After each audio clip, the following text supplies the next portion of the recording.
replicated here in Yemen, and if it is to be replicated with the presence of caches of weapons everywhere in the country, that could just be a prelude to one of the worst disasters in modern time in the Arab world.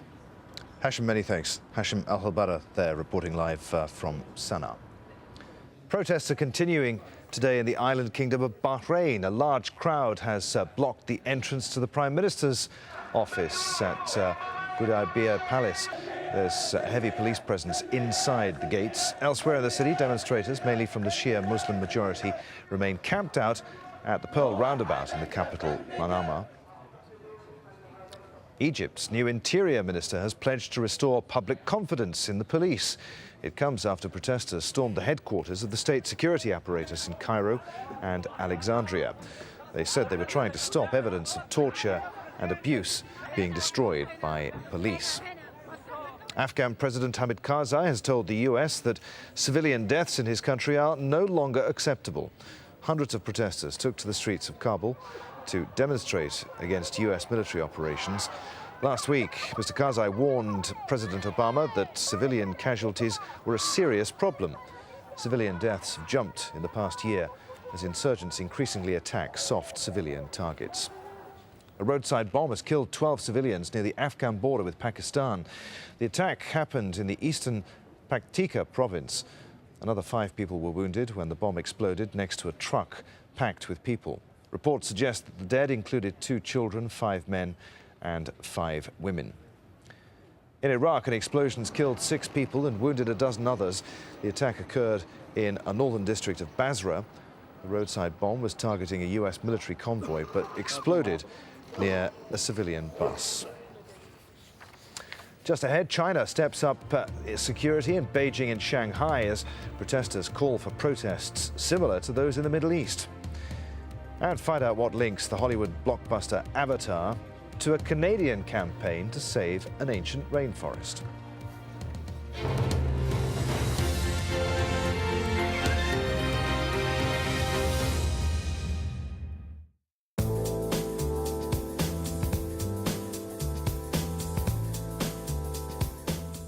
Hello once again, welcome to another look at the international forecast, and we'll start with the severe storm that made its way across the eastern third of the United States through Saturday. Some very wet and wild weather coming through, a nasty tornado as well, and this is the sort of damage that we saw here. Trees ripped in half, if not uprooted.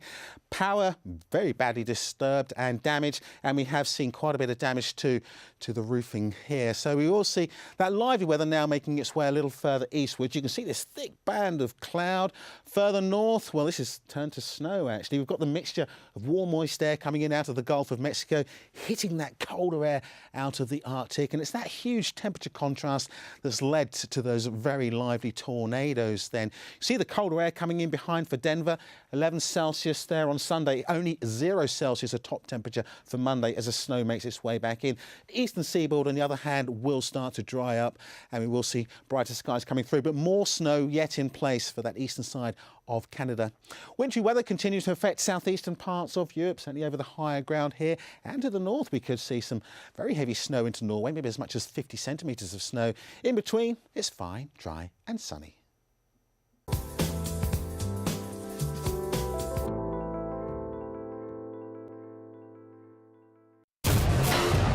People talk about televising the revolution. It's tweeting the revolution, Facebooking the revolution, videotaping the revolution. A new world driven by new media. This is a very peculiar moment in media history. Nobody can force me in 2011 to watch whatever I don't want to watch. Analyzing the media's role in shaping modern history. The Listening Post, at this time on Al Jazeera. See the world from every angle and every side. Al Jazeera.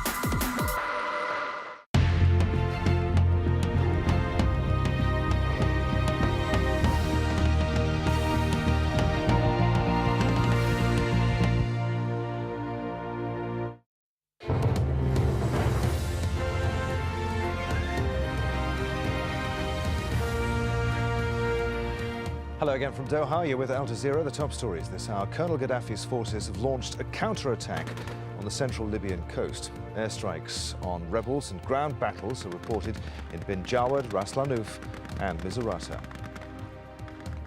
Protests are continuing in the island kingdom of Bahrain. A large crowd has gathered outside the Prime Minister's office and at the Pearl roundabout in Manama. In Yemen, at least 47 pro-democracy protesters have been wounded in clashes with government loyalists. The fighting happened in Ib city, south of the capital Sana'a. Now, I've been back to Libya now, as we've been telling you, fighting taking place in key cities right around Libya, mostly focused on that central coastal belt. Al Jazeera's Jackie Rowland is reporting for us from Ras Lanuf, where a major oil installation is located. Gaddafi aircraft flew in from this direction. It would appear that the pilot had used the tactic of keeping the sun behind him so he was invisible, and it was only at the last moment that the rebel forces saw him and opened fire on him. He dropped a bomb about 100 meters to that direction behind me. We think that the pilot was targeting some heavy anti-aircraft guns that were along the roadside. But when he came in, basically it was an illustration of the kind of panic and chaos and lack of coordination among the rebel forces.